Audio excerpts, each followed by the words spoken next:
La ministre d'État, ministre des Affaires foncières, Akasia Bandombola Mbongo, a effectué une visite de transit à Likasi, dans le Haut-Katanga, lundi, au cours de laquelle elle a inspecté le site de Kabou Néné et échangé avec les services locaux de son ministère sur la gestion du domaine foncier.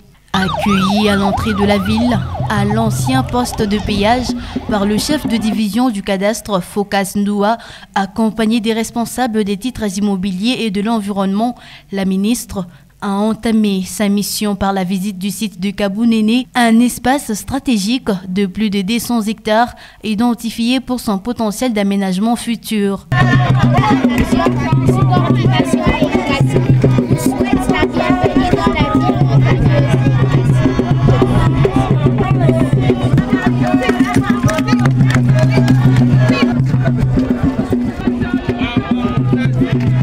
Elle s'est ensuite rendue au bureau des titres immobiliers situé à proximité de la mairie où elle a été reçue par le maire de la ville, Henri Mungo Batamba, et son adjoint.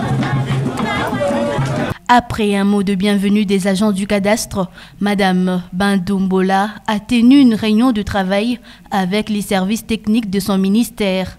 Nous espérons que vous vous sentirez à l'aise et apprécierez votre séjour, quoique de courte durée chez nous. Cette rencontre visait à faire le point sur les défis rencontrés dans la gestion foncière à Likasi, notamment la sécurisation des terres, la numérisation des titres et l'occupation anarchique de certains espaces. La ministre a ensuite poursuivi sa route vers Kolwezi, dans la province voisine du Lualaba, dans le cadre de sa tournée d'inspection dans l'ex-Katanga. Le premier sujet, c'était à propos de questions de spoliation ou d'aliénation du patrimoine privé de l'État au profit des particuliers. Nous avons essayé de changer là-dessus et nous avons eu des pistes de solutions quant à ce. Pour la deuxième question, il s'agissait de l'arrêté numéro 0022 qui a été signé au mois de février par le gouvernement central et bien par le truchement du ministère des Affaires foncières, qui interdisait en fait le morcellement et le lotissement anarchique, sauvage, à l'initiative de particuliers, qui est à la base aujourd'hui de dérèglement urbain de nos villes, de nos cités, de nos quartiers.